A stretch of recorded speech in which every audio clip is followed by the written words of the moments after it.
Hi, everybody. Welcome back to CMM 153. And this is for our class for Tuesday, the 28th, where we are talking about books. The oldest mass medium. I used to begin the class by talking about books, but as I had indicated, the internet has basically changed everything and it's absorbed all of these media forms and transformed them. So it seemed to make sense to begin with the internet, although honestly, we began with advertising, which is really the glue that holds everything together because all of media exists in part to generate profit.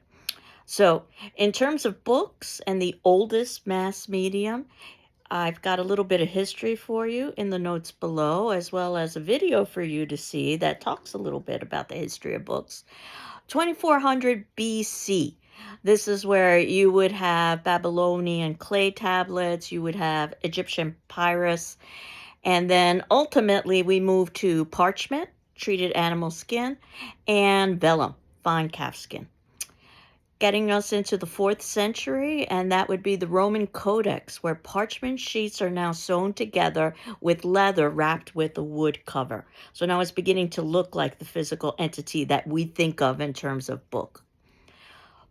400 to 1500s, and that gets us into medieval manuscripts, books printed and illustrated by hand, very time consuming, very expensive, very laborious, and incredible works of art, usually done by the clergy, one of the few groups who had literacy.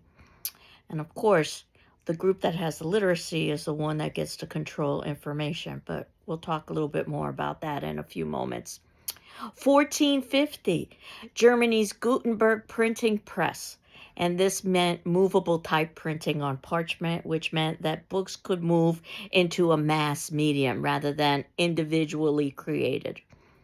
The Gutenberg Bible, which you may have heard of, it's the earliest mass-produced book using movable type.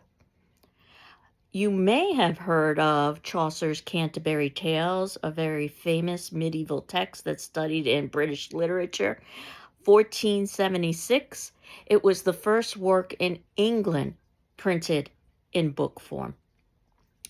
1800s is when we get to paperback books. These are important because they are machine made, and ultimately the cloth covers meant that this would reduce costs dramatically, so that ultimately books could be sold to the masses.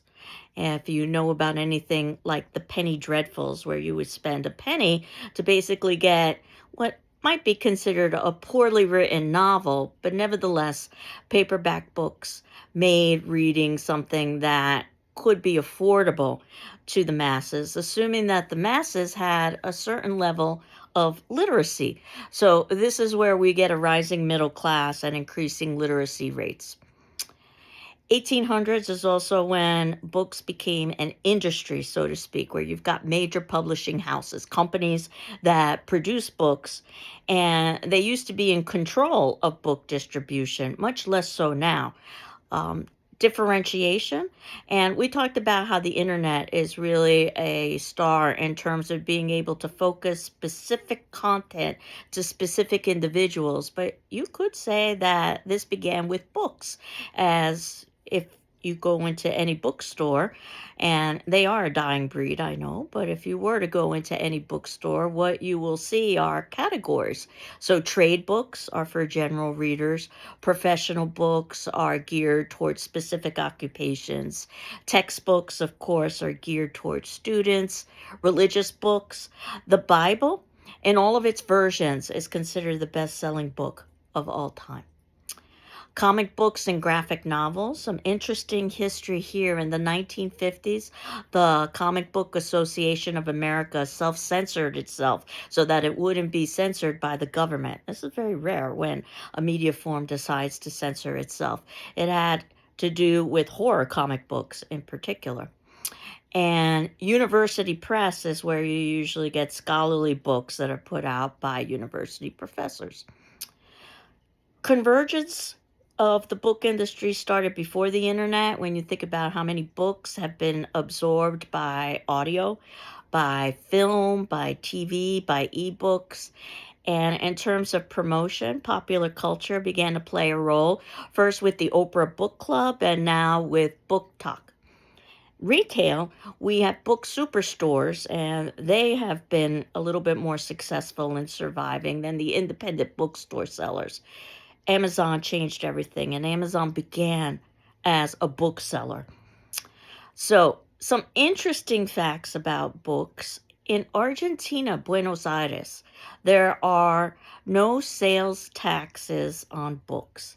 With that, and there's also fixed pricing on books, which means that, in part, though cause and effect is sometimes difficult to separate, there are more bookstores per capita than any other city. In other words, the government is trying to encourage reading. And I think that's just a fascinating thing. In Iceland, in fact, they have a custom of exchanging books on Christmas Eve and chocolate. And they spend Christmas Eve basically eating chocolate and reading their new book, which in my mind is heaven, actually. The holiday season even begins with free catalog distributions of newly published books. So, if you know anything about American history, you know that slaves were forbidden to read because reading is dangerous.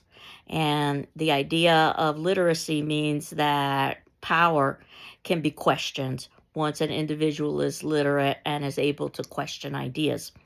So I teach a class, for instance, in women in literature. I'm actually teaching it next semester online. And we talk about an essay called The Cult of True Womanhood in English 247, which is an academic essay that examines, of all things, periodicals, magazines from the 1820s to the 1860s. And it very much is an examination of popular culture. And through magazines, you get a sense of how the female was portrayed in society and some of the pushback that was associated with that. The essay, The Cult of True Womanhood, was written in 1960. So this is the beginning of the feminist movement. And I wanted to read to you a quote from that particular essay that reads, "The female was dangerously addicted to the novel, according to the literature of the period. She should avoid novels since they interfered with serious piety. If she simply couldn't help herself and read them anyway, she should choose edifying ones from the list of morally acceptable authors." And then the quote continues that the 19th century knew that girls could be ruined by a book.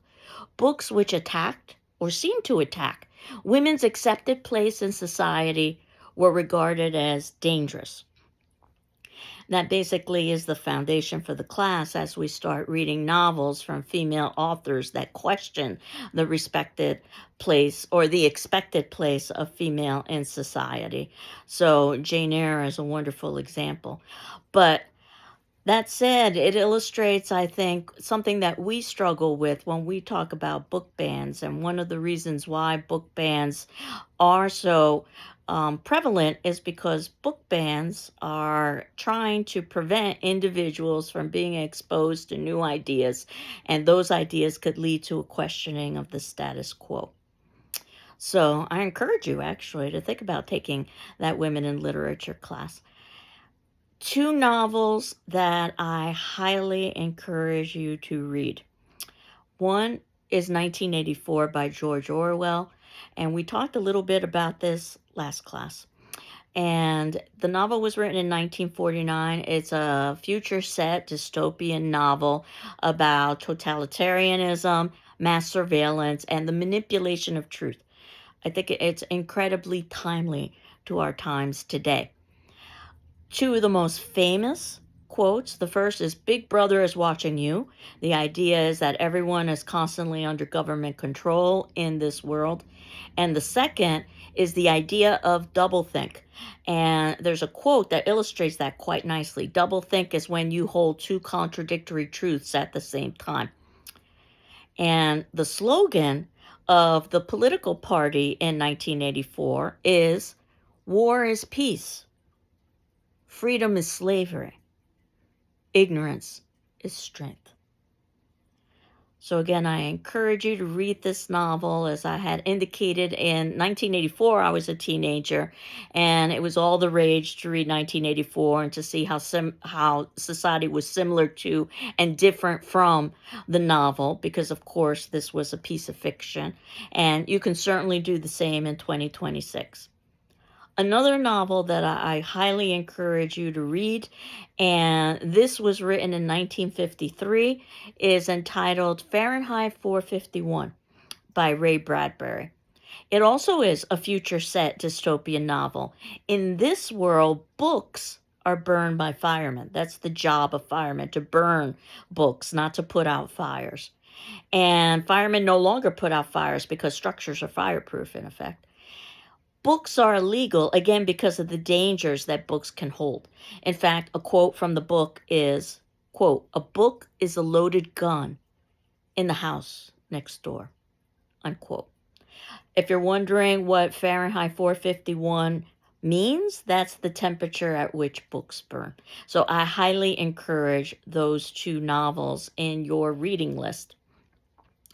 Of course, the internet and other places such as Project Gutenberg have tried to digitize and preserve as many books as possible. We know that artificial intelligence has been fueled by books, and we know that the U.S. culture wars have only gotten worse in terms of book challenges. So if you look in the notes below under the second section, I have an article for you to read, and it's an article I share in my Introduction to Literature class that was posted in the New York Times, and it's entitled Your Brain on Fiction, and it's specifically about reading and scientific studies that have been done on the brain through MRIs to determine what happens physiologically when we read. And it turns out that certain areas of the brain are activated when we read. And of course, one would expect that. But what one might not expect is that the areas of the brain that are activated are those areas that are based on the content of what we're reading. So, for instance, if you're reading about something like catching a ball, then the area of your brain that's associated with movement would be activated. If you're really reading about smelling a rose, then the area of your brain that's associated with scent would be activated, and so forth and so on. And the studies have been done globally. So these aren't just focused on Western culture. So it suggests, the article, that basically this is the best simulation we can have to actually experiencing an event, because our brain seems to make very little distinction between engaging in an event and actually reading about it. Now, of course, anybody who's ever read a novel about, let's say, love, knows that reading about love is very different than experiencing love. But these studies would suggest that this is the closest you can get, which means that if this is true, and I believe it is, this is the closest you're going to get to being able to experience somebody else's reality, which is, I think, an incredibly important skill, particularly in today's divisive age. The idea of being able to develop empathy, the ability to be able to develop the understanding of the other person's viewpoint, is in fact developed by reading, by giving you exposure to experiences and people you would never have in real life or could never have in real life. So, the third part of the notes below the third part is about a short video. It's 8 minutes long, so it's not long. And it talks a little bit about the history of the book. It's very well done. It was done by the State Library in Victoria, in Canada, from tablet to codex and beyond.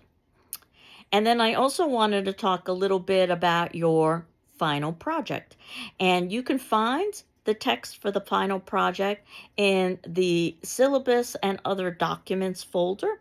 And that said, I always encourage you to print things up so that you can actually have access to them in front of you.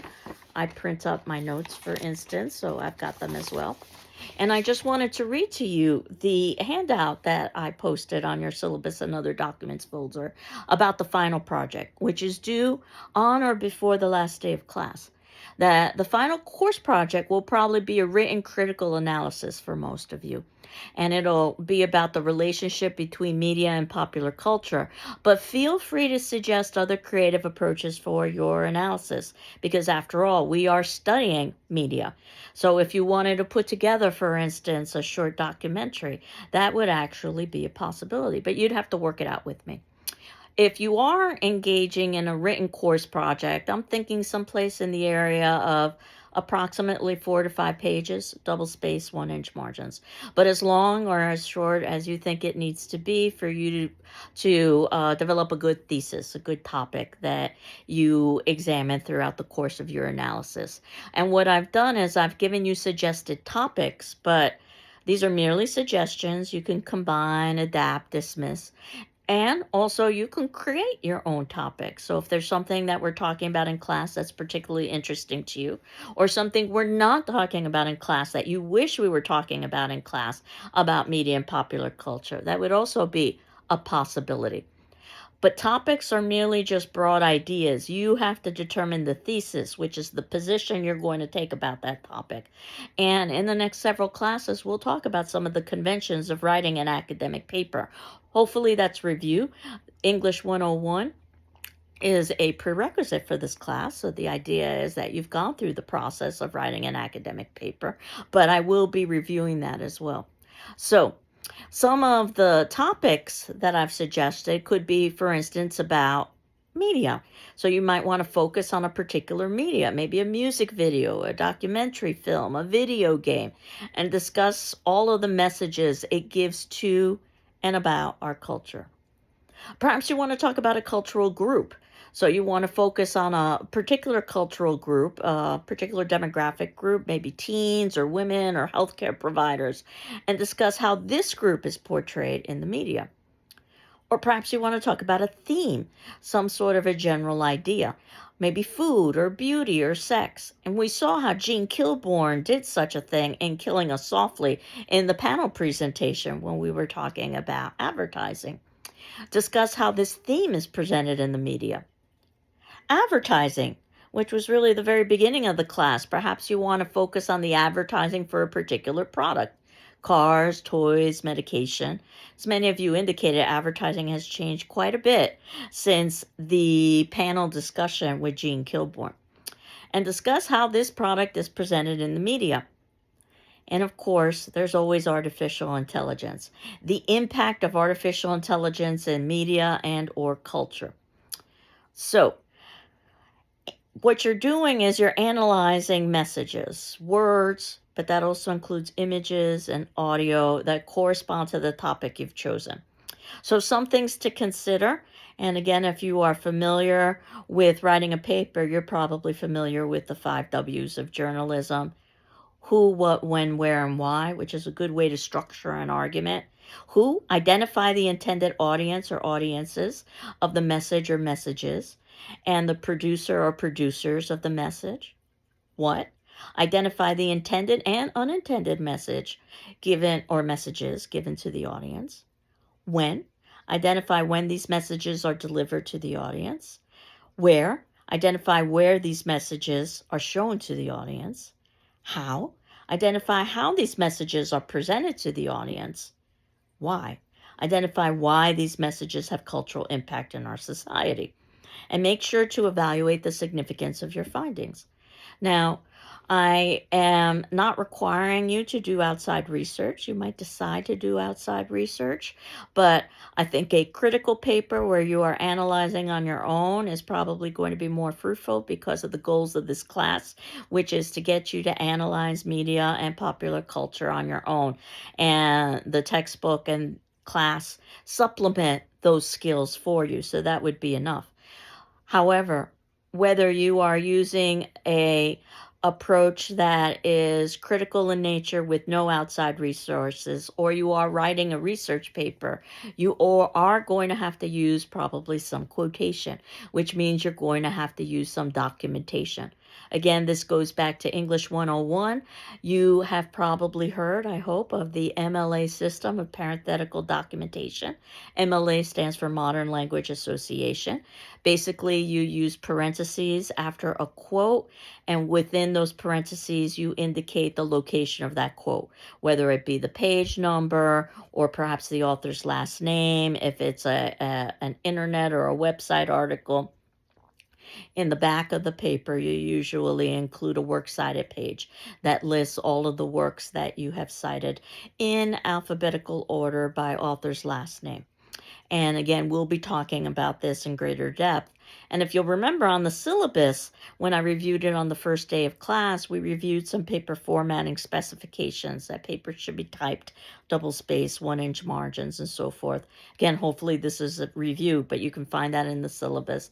And again, I'll be talking about this as classes continue, but I wanted you to begin thinking about the final project, even though it's technically not due until the last day of class, though you can hand it in at any point in the semester, as we begin examining more and more media forms.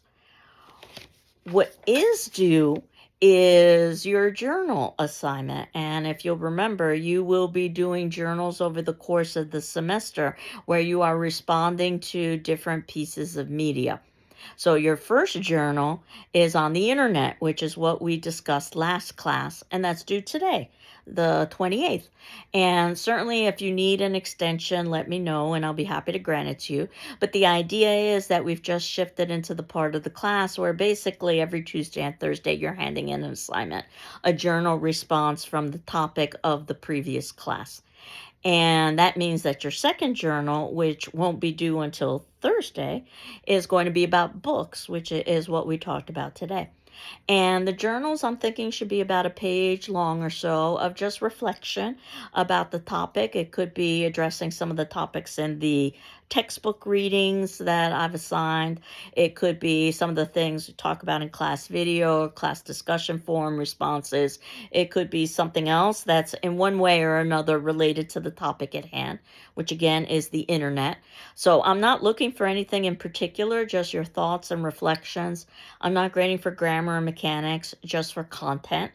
And I'm evaluating it on an informal basis on a checkmark system where a plus is excellent and a check plus is very good and a check is satisfactory. And yes, there is a less than satisfactory and unsatisfactory. And you can write as much or as little as you like, but most students do about a page or so, give or take a bit.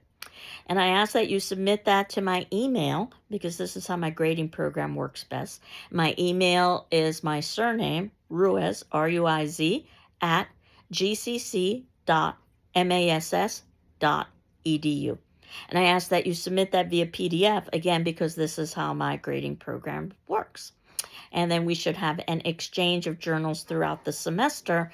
These are things that could be of assistance to you with the final project or even the final exam, which will be an essay exam that will ask you to synthesize everything. It'll be open book, open notes, but we'll talk more about the final as the semester progresses.